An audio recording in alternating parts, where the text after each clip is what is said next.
जय श्री कृष्ण। राधे राधे। हर हर महादेव। स्वागत है आप सभी का आपके अपने चैनल हमारे संस्कार में। आज हम आपके लिए लेकर आए हैं परिवर्तनी एकादशी की कथा। लेकिन उससे पहले आप सभी से निवेदन है, अगर आप चैनल पर नए हैं तो प्लीज़ चैनल को सब्सक्राइब करें, वीडियो को लाइक करें, ज़्यादा से ज़्यादा शेयर करें, बेल आइकन को भी अवश्य ही दबाएं। कमेंट्स बॉक्स में जय श्री कृष्ण हर हर महादेव लिखना ना भूलें। आपकी यह छोटी सी कोशिश, जिसमें आपको बहुत कम समय लगता है, हमारी बहुत बड़ी मदद करती है। इसीलिए हम उम्मीद करते हैं कि आप अपना सहयोग और प्यार हमें ऐसे ही प्रदान करते रहेंगे। आप सभी भक्तजनों का दिन शुभ हो और हमारे संस्कार चैनल की तरफ से आपको डोल 11 और परिवर्तनी एकादशी की बहुत बहुत हार्दिक शुभकामनाएं। भादो महीने के शुक्ल पक्ष की परिवर्तनी एकादशी का दिन अपने आप में अद्भुत, अलौकिक और परम पवित्र पावन माना गया है। हमारे वेद शास्त्रों में ऐसा वर्णित है कि जब 4 महीनों तक भगवान श्री हरि विष्णु योग निद्रा में शयन करते हैं अर्थात सोते हैं, तो आज के ही दिन वो करवट बदलते हैं। इसी कारण इसे परिवर्तनी एकादशी और परिवर्तन एकादशी के नाम से जाना जाता है। और इस दिन का विशेष महत्व ब्रज के मंगलमयी जीवन से भी जुड़ा हुआ है, क्योंकि आज ही के दिन मैया यशोदा ने अपने लला यानी के कान्हा की सूर्य पूजा करवाई थी, जिसे सामान्य तौर पर आम भाषा में कुआं पूजन कहा जाता है। और यही वह पवित्र और पावन अवसर था जब पहली बार नंद बाबा ने अपने लाला को यानी कान्हा को रथ पर बिठाकर महेश्वर नगर का भव्य भ्रमण करवाया था। इसीलिए यह तिथि केवल व्रत और पूजन की ही नहीं, बल्कि भगवान के जीवन से जुड़े स्मरणीय उत्सवों का भी प्रतीक बन गई है। कहा जाता है कि इस दिन का व्रत करने वाला भक्त अपने समस्त पापों से मुक्त होकर यानी के सभी पापों का शमन करके, चाहे वो इस जन्म के हों या पूर्व जन्म के हों, विष्णु धाम को प्राप्त करता है। और यही कारण है कि धर्मराज युधिष्ठिर अपने अंतकरण में यानी के अपने मन में उठ रही शंकाओं और जिज्ञासाओं का समाधान पाने के लिए आज एक बार फिर से पहले की तरह से ही उत्सुकता पूर्वक भगवान श्री कृष्ण की प्रतीक्षा कर रहे हैं, यानी उनकी राह देख रहे हैं। और तभी सहसा सारा वातावरण अद्भुत रूप धारण कर लेता है, यानी कि आलोकित हो उठता है। आकाश में दिव्यनाद गूंज उठते हैं, दिशाएं स्वर्णमयी आभा से आलोकित हो जाती हैं। मंद मंद समीर अपने साथ अनोखी माधुर्यता और सुगंध को लिए हुए बहता है और समस्त सृष्टि मानो आनंद में मगन हो उठी हो और झूम उठी हो। ऐसे ही शुभ क्षण में स्वयं भगवान श्री कृष्ण का भव्य और मंगलमयी आगमन होता है। और परिवर्तनी एकादशी की पावन कथा का श्री गणेश होता है, यानी कि शुरू होती है। युधिष्ठिर महाराज ने पूछा, हे केशव, कृपया यह बताइए कि भाद्रपद मास के शुक्ल पक्ष में जो एकादशी होती है उसको किस नाम से जाना जाता है, अर्थात उसका क्या नाम है और उसके देवता कौन है, किसकी उस दिन पूजा की जाती है और क्या विधि विधान है। तब भगवान श्री कृष्ण मंद मंद मुस्कुराते हुए बोले, राजन, इस विषय में तुम्हें आश्चर्यजनक कथा सुनाता हूँ। इस पौराणिक कथा के अनुसार एक समय श्री ब्रह्मा जी ने देव ऋषि नारद जी से कहा था। नारद जी ने पूछा, चतुर्मुख, आपको नमस्कार है। मैं भगवान विष्णु की आराधना के लिए आपके श्रीमुख से यह सुनना चाहता हूँ कि वैसे तो साल में 24 एकादशियाँ होती हैं, लेकिन भाद्रपद मास के शुक्ल पक्ष में कौन सी एकादशी होती है। तब श्री ब्रह्मा जी ने कहा, मुनि श्रेष्ठ, तुमने लोकहित के लिए यह बहुत उत्तम बात पूछी है। क्यों न हो वैष्णव जो ठहरे। भादों के शुक्ल पक्ष की एकादशी परिवर्तनी के नाम से विख्यात है, यानी जानी जाती है। उस दिन भगवान ऋषिकेश की पूजा की जाती है और यह उत्तम व्रत अवश्य करने योग्य है। सूर्यवंश में मानधाता नाम के एक चक्रवर्ती सत्य प्रतिज्ञ और प्रतापी राजा हुए हैं। वे अपने औरस पुत्रों की तरह धर्म पूर्वक अपनी प्रजा का पालन किया करते थे। उनके राज्य में कभी अकाल नहीं पड़ता था, किसी को मानसिक कष्ट नहीं सताता था और आदि व्याधियों का प्रकोप भी उनके राज्य में कभी नहीं होता था। उनकी प्रजा निर्भय और धन धान्य से समृद्ध थी, यानी कोई भी गरीब नहीं था। महाराज के कोष में केवल न्यायोपार्जित यानी न्याय के द्वारा कमाया हुआ धन का ही संग्रह था। उनके राज्य में समस्त वर्णों और आश्रमों के लोग अपने अपने धर्म में तत्पर होकर रहते थे। मानधाता के राज्य की भूमि कामधेनु के समान फल देने वाली थी। उनके राज्यकाल में प्रजा को बहुत सुख प्राप्त होता था। एक समय किसी कर्म का फल भोग प्राप्त होने पर राजा के राज्य में 3 वर्षों तक बारिश नहीं हुई। इससे उनकी प्रजा भूख से पीड़ित होकर नष्ट होने लगी, यानी लोग मरने लगे। तब संपूर्ण प्रजा ने महाराज के पास आकर इस प्रकार कहा। प्रजा बोली, राजन, आपको प्रजा की बात सुननी चाहिए।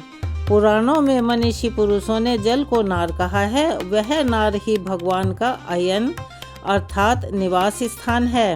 इसीलिए ही तो वे नारायण कहलाते हैं। नारायण स्वरूप भगवान विष्णु सर्वत्र व्यापक रूप में विराजमान हैं। वे ही मेघ स्वरूप होकर वर्षा करते हैं। वर्षा से अन्न पैदा होता है और अन्न से प्रजा जीवन धारण करती है, यानी कि प्रजा का पालन होता है। राजन, इस समय अन्न के बिना प्रजा का नाश हो रहा है। अतः आप कोई ऐसा उपाय कीजिए जिससे हमारे योगक्षेम का निर्वाह हो। राजा ने कहा, आप लोगों का कहना बिल्कुल सत्य है, क्योंकि अन्न को ब्रह्म कहा गया है। अन्न से प्राणी उत्पन्न होते हैं और अन्न से ही जगत जीवन धारण करता है। लोक में बहुधा ऐसा सुना जाता है और पुराण में भी बहुत विस्तार के साथ ऐसा वर्णित है कि राजाओं के अत्याचार से ही प्रजा को पीड़ा होती है। किंतु जब मैं बहुत विचार करता हूँ तो मुझे अपना किया हुआ कोई भी अपराध, कोई भी कुकर्म, कोई भी बुरा कर्म ऐसा नहीं दिखाई देता। फिर भी मैं प्रजा का हित करने के लिए पूर्ण प्रयास करूँगा। ऐसा निश्चय करके राजा मानधाता कुछ गिने चुने व्यक्तियों को अपने साथ लेकर और विधाता को प्रणाम करके सघन वन की ओर चल पड़े। वहां जाकर मुख्य मुख्य मुनियों और तपस्वियों के आश्रमों पर घूमते फिरे। एक दिन उन्हें ब्रह्मपुत्र अंगिरा ऋषि के दर्शन हुए। उन पर दृष्टि पड़ते ही राजा ने हर्ष में भरकर अपने वाहन से उतर पड़े और इंद्रियों को वश में रखते हुए दोनों हाथ सादर जोड़कर उन्होंने मुनि के चरणों में प्रणाम किया। मुनि ने भी स्वस्ति कहकर राजा का अभिनंदन किया और उनके राज्य के सातों अंगों की कुशलता भी पूछी। तब राजा ने अपनी कुशलता बताकर मुनि के स्वास्थ्य का समाचार पूछा। मुनि ने राजाओं को आसन और अर्घ्य दिया। उन्हें ग्रहण करके जब वे मुनि के समीप बैठे तो मुनि ने राजा से आगमन का कारण पूछा। तब राजा कहने लगे, भगवान, मैं धर्म के अनुकूल प्रणाली से पृथ्वी का पालन कर रहा था, फिर भी मेरे राज्य में वर्षा का अभाव हो गया, यानी कि अकाल पड़ गया। इसका क्या कारण है? मुनिवर, इस बात को मैं नहीं जान पा रहा हूँ। ऋषि बोले, राजन, सब युगों में उत्तम यह सतयुग है। इसमें सब लोग परमात्मा के चिंतन में लगे रहते हैं और इस समय धर्म अपने चारों चरणों से युक्त होता है। इस युग में केवल ब्राह्मण ही तपस्वी होते हैं, दूसरी जाति के लोग नहीं, यानी दूसरे वर्णों के लोग नहीं। किंतु महाराज, तुम्हारे राज्य में एक शूद्र ऐसा है जो तपस्या कर रहा है। इसी कारण मेघ पानी नहीं बरसा रहे हैं। तुम इसके प्रतिकार का यत्न करो, जिससे यह अनावृष्टि का दोष यानी कि अकाल का दोष शांत हो जाए। राजा ने कहा, मुनिवर, एक तो वह तपस्या में लगा है, दूसरे वह निरपराध है, यानी उसका कोई अपराध ही नहीं है, अतः मैं उसका अनिष्ट नहीं करूँगा। आप उस दोष को शांत करने वाले किसी धर्म का उपदेश कीजिए। ऋषि बोले, राजन, यदि ऐसी बात है तो एकादशी का व्रत करो। भाद्रपद मास के शुक्ल पक्ष में जो परिवर्तनी नाम से विख्यात एकादशी होती है, उसके व्रत के प्रभाव से निश्चय ही उत्तम वृष्टि होने लगेगी, यानी वर्षा होने लगेगी। राजन, तुम अपनी प्रजा और परिजनों के साथ इसका व्रत करो। तब ऋषि के यह वचन सुनकर राजा ऋषि को प्रणाम करके अपने महल और अपने नगर वापस लौट आए। फिर उन्होंने चारों वर्णों की समस्त प्रजा के साथ भादो मास के शुक्ल पक्ष की एकादशी का व्रत किया। इस प्रकार व्रत करने पर मेघ पानी बरसाने लगे, यानी कि बारिश होने लगी। पृथ्वी जल से परिपूर्ण हो गई और हरी भरी खेती से सुशोभित होने लगी और उस व्रत के प्रभाव से सभी लोग सुखी हो गए। भगवान श्री कृष्ण धर्मराज से कहते हैं, राजन, इस कारण इस उत्तम व्रत का अनुष्ठान अवश्य करना चाहिए। परिवर्तनी एकादशी के दिन जल से भरे हुए घड़े को साफ सफेद वस्त्र से ढककर दही और चावल के साथ ब्राह्मण को दान देना चाहिए। उसके साथ में ही छाता और जूता भी अवश्य ही देना चाहिए और दान करते समय इस प्रकार से कहना चाहिए कि बुधवार और श्रवण नक्षत्र के योग से युक्त द्वादशी के दिन बुध श्रवण नाम धारण करने वाले भगवान गोविंद आपको नमस्कार है, आपको नमस्कार है। मेरी पाप राशि का नाश करके आप मुझे सभी प्रकार के सुख प्रदान करें। आप पुण्यात्मा जनों को भोग और मोक्ष प्रदान करने वाले तथा सुख देने वाले हैं। राजन, इसके पढ़ने और सुनने मात्र से मनुष्य सब पापों से मुक्त हो जाता है, लेकिन अगर वो इस कथा को दूसरों को सुनाता है तो उसका कहना ही क्या है, उससे अक्षय पुण्य की प्राप्ति होती है। इस प्रकार जब भगवान श्री कृष्ण ने धर्मराज युधिष्ठिर को परिवर्तनी एकादशी का व्रत महात्म्य सुनाया, तब धर्मराज के हृदय से सारी शंकाएं समाप्त हो गई और उनका चित्त शांत हो गया। उनके चेहरे पर संतोष और भक्ति का तेज झलकने लगा। युधिष्ठिर महाराज हाथ जोड़कर बोले, हे नाथ, आपने आज मेरे मन के सभी संदेह, सभी शंकाओं को दूर कर दिया, मुझे धर्म का सार समझाया और एकादशी का अद्भुत महत्व भी बताया। अब यह व्रत मैं और मेरे समस्त भाई बंधु अत्यंत श्रद्धा के साथ अवश्य करेंगे। ऐसा कहकर युधिष्ठिर महाराज ने भगवान श्री कृष्ण के चरणों में सादर प्रणाम किया और उसी समय भीम, अर्जुन, नकुल और सहदेव भी वहां उपस्थित होकर कथा श्रवण से धन्य हुए और सभी ने व्रत करने का संकल्प लिया। सभा में उपस्थित महारानी द्रौपदी और महल की अन्य स्त्रियां भी हर्ष और भक्ति से भर उठी। उस पावन क्षण में समस्त राजमहल में जैसे एक दिव्य और अलौकिक प्रकाश फैल गया। शंखनाद और मंगलमयी ध्वनियां गूंज उठी। देवताओं ने पुष्प की वर्षा की और हर कोई श्री कृष्ण की महिमा का गान करने लगा। इस प्रकार कथा के श्रवण से धर्मराज युधिष्ठिर को धर्म का गूढ़ ज्ञान प्राप्त हुआ और समस्त सभा भक्ति भाव से श्री हरि के चरणों में लीन हो गई। सभी एक बार मेरे साथ प्यार से बोलिए, श्री लक्ष्मी नारायण भगवान की जय, परिवर्तनी एकादशी माता की जय।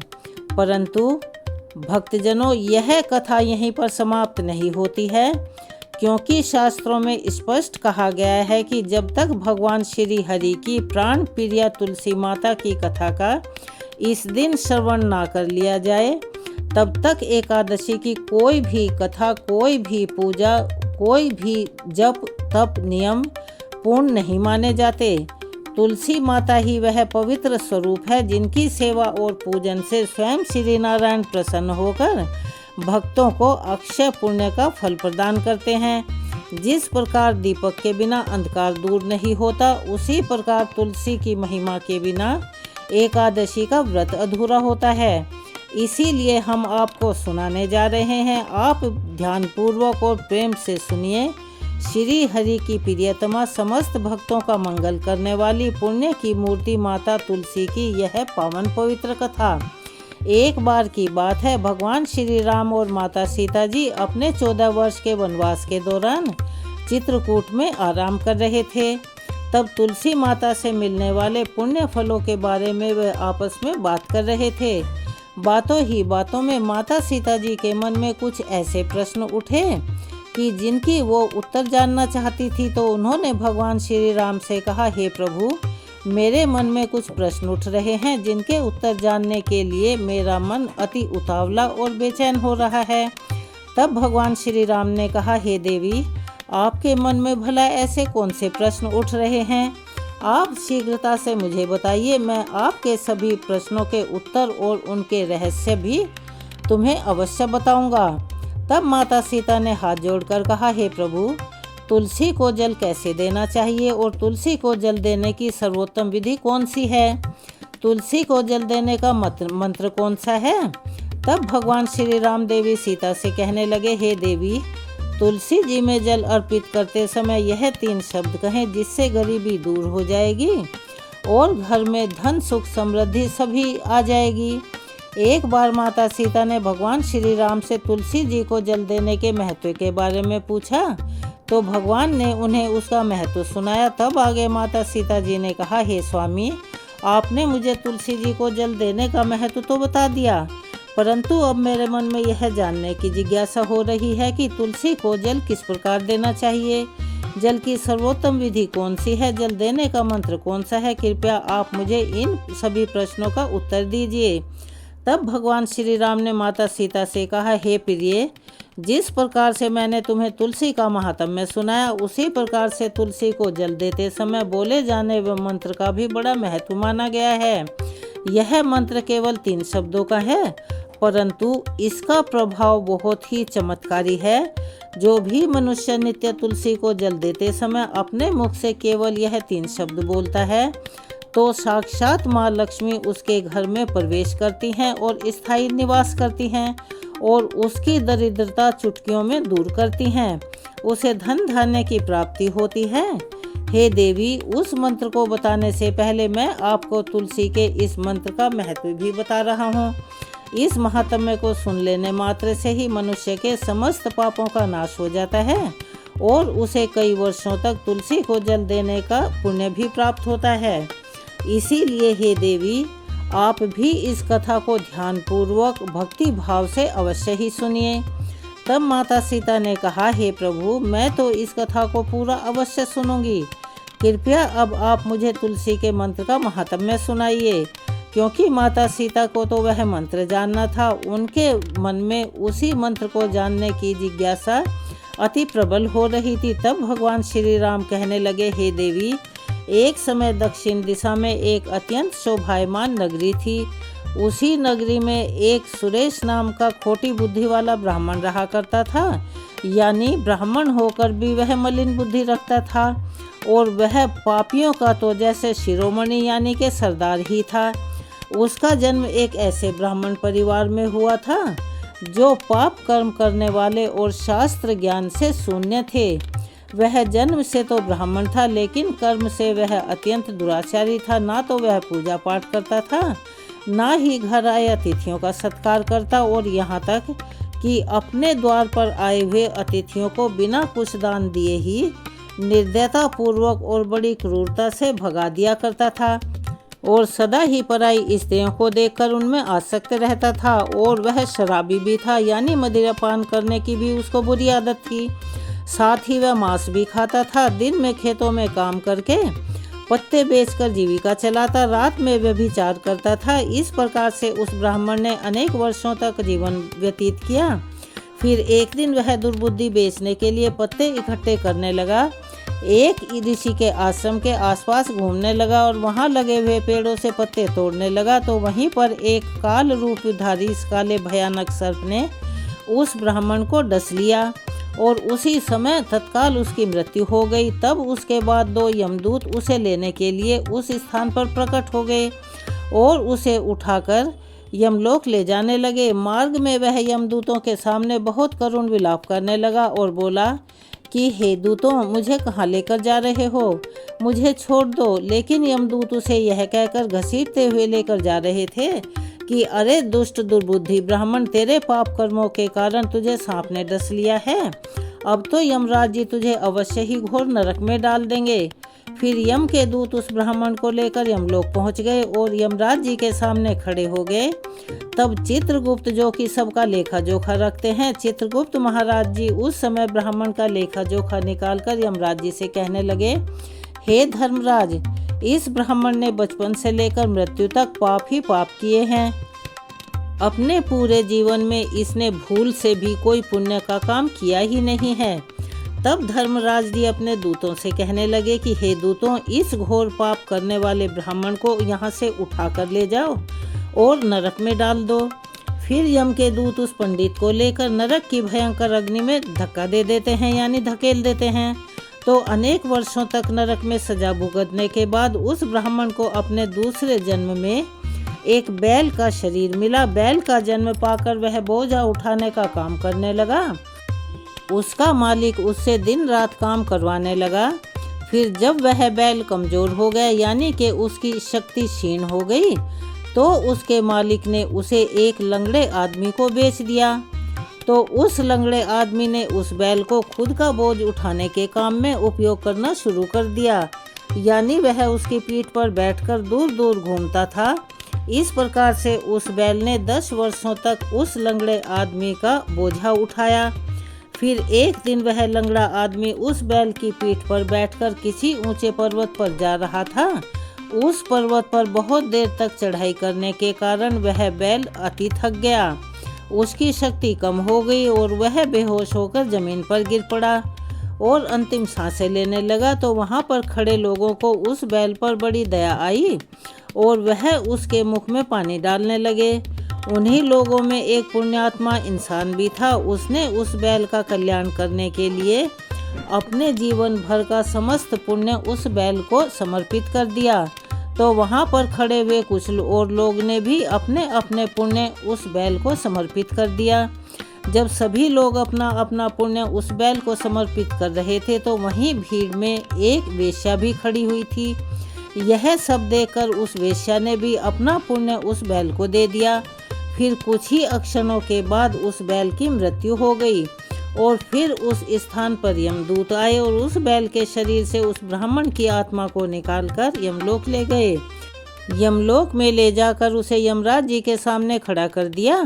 फिर चित्रगुप्त महाराज जी ने उसका लेखा जोखा देखा तो आश्चर्य में पड़ गए, क्योंकि वेश्या के द्वारा दिया गया पुण्य सबसे अधिक बड़ा था और उस पुण्य के प्रभाव से उस ब्राह्मण के सभी जन्मों के पाप नष्ट हो चुके थे। फिर यमराज जी ने उस ब्राह्मण के सारे पाप क्षमा कर दिए और कहने लगे कि हे ब्राह्मण, उस वेश्या ने तुझे अपना पुण्य देकर तुझ पर बड़ा उपकार किया है। केवल उसी के पुण्य के कारण तुम्हारे सब जन्मों के पाप नष्ट हो चुके हैं। और फिर यमराज जी ने उसे एक बार फिर से मनुष्य योनि में जन्म दे दिया। इस बार उसे पृथ्वी पर एक उत्तम पंडित कुल में जन्म मिला। उस महापुण्य के प्रभाव से उसे इस नए जन्म में पूर्व जन्म की सारी बातें याद आने लगी। तो वह ब्राह्मण खड़ा हुआ और उसे याद आया कि पिछले जन्म में जब वह बैल था तो एक वेश्या ने मुझे अपने सारे पुण्य समर्पित कर दिए थे। उसके मन में उस वेश्या के बारे में जानने की इच्छा हुई। उस महापुण्य के बारे में जानने के लिए वह उस वेश्या का पता लगाने के लिए उसे ढूंढता हुआ उसके नगर में ही पहुंच गया। तो वह वेश्या अब तक बूढ़ी हो चुकी थी। फिर जब उसे ढूंढने पर वह वेश्या मिल गई तो उसके सामने जाकर उसे वह बार बार प्रणाम करने लगा और उसका धन्यवाद करने लगा। तब वृद्धता को प्राप्त हुई वह वेश्या कहने लगी कि हे ब्राह्मण, आप कौन हैं और किस वजह से आप मुझ वेश्या को धन्यवाद कर रहे हैं? मैंने आपका ऐसा कौन सा कार्य किया है कि आप मुझे बार बार धन्यवाद दे रहे हैं? तो वह ब्राह्मण विनम्रता से कहने लगा, हे माता, मैं वही बैल हूँ जिसे तुमने अपना पुण्य दे दिया था। अपने पाप कर्मों के कारण मुझे पिछले जन्म में बैल का जन्म मिला था और उस पर्वत पर जब मैं मर रहा था तो तुमने मुझे अपना पुण्य दान दे दिया था और तुम्हारे पुण्य के प्रभाव से ही आज मुझे फिर से मनुष्य का जन्म मिला है। तुम्हारे द्वारा दिए गए उसी पुण्य के कारण मुझे अपने पूर्व जन्म की सारी बातें याद हैं। लेकिन हे माता, मैं आज यहाँ पर यह जानने के लिए आया हूँ कि आपने मुझे उस समय अपना कौन सा पुण्य प्रदान किया था जिस कारण से मेरे सभी जन्मों के पाप नष्ट हो गए। मैं उसी पुण्य के बारे में जानना चाहता हूँ। ब्राह्मण की ऐसी बात सुनकर वेश्या ने कहा, हे ब्राह्मण, मैंने तो अपने पूरे जीवन में कभी कोई पुण्य का काम किया ही नहीं, परंतु मेरे घर पर एक तोता है जो पिंजरे में बंद रहता है और हमेशा कुछ बोलता रहता है। उसी को सुन सुनकर मेरी अंतर आत्मा पवित्र हो गई। उसी तोते के द्वारा बोले गए मंत्र के पुण्य मैंने तुम्हें दान दे दिया था। फिर वह वेश्या और पंडित जी उस तोते के पास गए। तब तोते ने वहां जाकर ब्राह्मण ने उस तोते से पूछा, हे तोते, तुम कौन सा मंत्र बोलते रहते हो जिससे हमारे जीवन का उद्धार हुआ है? यह मंत्र तुम्हें किसने सिखाया और इस मंत्र का क्या अर्थ होता है? तब उस तोते ने अपने पूर्व जन्म का वृतांत सुनाना शुरू किया। वह तोता कहने लगा, हे ब्राह्मण, पिछले जन्म में मैं एक पंडित था। मैं अपने ज्ञान के अहंकार में अंधा हो गया था। मैंने कभी गुरुजनों का आदर नहीं किया, सदैव ही उनका अपमान किया। मुझे अपने ज्ञान पर इतना ज़्यादा घमंड हो गया था कि जिस कारण से मेरे अंदर क्रोध और अहंकार अधिक बढ़ गया था और मारे क्रोध के मैं सभी से द्वेष करने लगा। अन्य मनुष्यों को मैं तुच्छ समझने लगा और विद्वानों का तो भरी सभा में ही अपमान करने लगा था। फिर समय बीतने पर मेरी मृत्यु हुई तो मुझे यमलोक में ले जाया गया और अपने पूजनीय जनों और गुरुजनों का अपमान करने के कारण मुझे तोते के कुल में डाल दिया गया और मेरा जन्म एक तोते के रूप में हुआ। मेरे पाप कर्मों के कारण छोटी अवस्था में ही मेरे माता पिता से मेरा वियोग हो गया और फिर मैं पेड़ की डाल पर बैठा रो रहा था तो उसी स्थान से कुछ ऋषि जा रहे थे। उन्होंने मेरी दयनीय पुकार सुन ली और मुझे लेकर अपने आश्रम में चले गए। वहाँ उस आश्रम में उन्होंने मुझे एक सुंदर से पिंजरे में रखा और मेरा बहुत अच्छी तरह से ख्याल रखा। वह मुझे रोज भोजन दिया करते थे, पढ़ाते थे। उस स्थान पर बहुत सारे ऋषि मुनि और उनकी स्त्रियां और यहाँ तक कि बालक सभी रोज तुलसी के पौधे को जल देते थे और तुलसी के सामने एक मंत्र का जाप किया करते थे। उन्हीं के मुख से बार बार उस मंत्र को सुनकर मैंने उसे रट लिया और तब से मैं उस मंत्र को जान गया और वही मंत्र मैं दिन रात बोलता रहता हूँ। उस मंत्र के प्रभाव से मेरी कभी मृत्यु नहीं हुई और मेरी आयु आज 100 वर्ष की हो गई है। मैं इतने वर्षों तक जीवित रहा। फिर एक रात को एक चोर उस स्थान पर आ गया और उसने मुझे वहां से चुरा लिया। फिर इस वेश्या ने मुझे उस चोर से खरीद लिया और इस वेश्या के घर पर आने के बाद भी मैं उस मंत्र को बोलता रहता हूँ, जिसे सुनकर इस वेश्या का मन भी पवित्र हो गया और इसने वेश्या का काम छोड़कर भगवान श्री हरि का भजन कीर्तन करना प्रारंभ कर दिया, भगवान की भक्ति करना शुरू कर दिया है और उसी मंत्र के प्रभाव से इस वेश्या की आत्मा भी पवित्र हो गई है। हे ब्राह्मण, उस मंत्र के पुण्य से अब आप भी मुक्त हो गए हैं। इस प्रकार से तोते ने उस ब्राह्मण को और वेश्या को सारा वृतांत सुना दिया, जिसे सुनकर वह पंडित और वेश्या दोनों ही अत्यंत प्रसन्न हुए और फिर वे दोनों ही रोज तुलसी को जल देकर उस मंत्र का जाप करने लगे।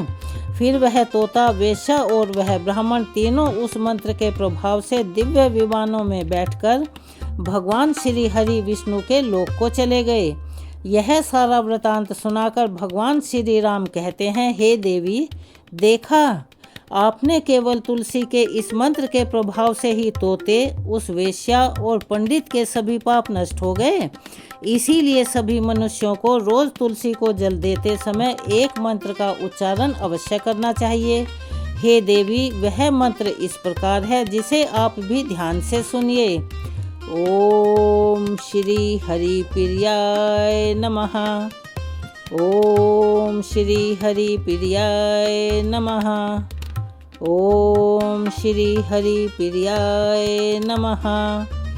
जो भी स्त्री श्रद्धा भाव से नित्य तुलसी के समक्ष इस मंत्र का उच्चारण करेगी वह सौभाग्यशाली बनेगी। जो भी पुरुष तुलसी के सामने इस मंत्र का उच्चारण करेंगे उसे अपार धन की प्राप्ति होगी। जिस घर के सामने नित्य तुलसी की पूजा की जाएगी उस घर में साक्षात माँ लक्ष्मी का वास होगा। तुलसी जी का यह मंत्र राजकल्प तरु है। यह समस्त फलों को प्रदान करने वाला है। इसीलिए जो भी तुलसी के सामने इस मंत्र का उच्चारण करेगा उसे संपूर्ण सिद्धियां प्राप्त होंगी। स्त्रियों को सदा ही स्नान करके अपने बाल बांधकर मांग में सिंदूर भरकर नित्य तुलसी को जल देकर इस मंत्र का उच्चारण करना चाहिए। रोज तुलसी के पौधे की परिक्रमा करने के साथ ही सभी पाप नष्ट हो जाते हैं। रोज शाम के समय तुलसी के पास दीपक जलाएं। तुलसी के पास बैठकर भगवान विष्णु की आराधना करें। तुलसी के समक्ष दीपक जलाने से मनुष्य को धन धान्य की प्राप्ति होती है। हजारों अमृत के घड़ों से नहाने पर भी श्री हरि को इतनी तृप्ति नहीं मिलती जितनी मनुष्य के द्वारा तुलसी का एकमात्र एक पत्ता चढ़ाने से मिल जाती है। 1000 गायों के दान से मनुष्य जो फल प्राप्त करता है यानी कि पुण्य पाता है, हजारों अश्वमेध यज्ञों और राजसूय यज्ञों से जो फल प्राप्त होता है वही फल मात्र तुलसी के पत्ते के दान से पा लेता है। तो इस प्रकार भगवान श्री राम ने माता सीता जी को तुलसी जी का महात्म्य सुनाया, मंत्र के बारे में बताया, मंत्र की विशेषता के बारे में समझाया। तो यह थी तुलसी माता की आज की कथा। सभी मेरे साथ एक बार प्यार से बोलिए, तुलसी महारानी की जय, तुलसी मैया की जय, श्री हरि भगवान विष्णु की जय, हर हर महादेव। अगर आप चैनल पर नए हैं और अभी तक चैनल को सब्सक्राइब नहीं किया है तो आप सभी से निवेदन है, प्लीज़ चैनल को सब्सक्राइब करें, वीडियो को लाइक करें, ज़्यादा से ज़्यादा शेयर करें, बेल आइकन को भी अवश्य ही दबाएं। कमेंट्स बॉक्स में जय श्री कृष्ण हर हर महादेव लिखना ना भूलें।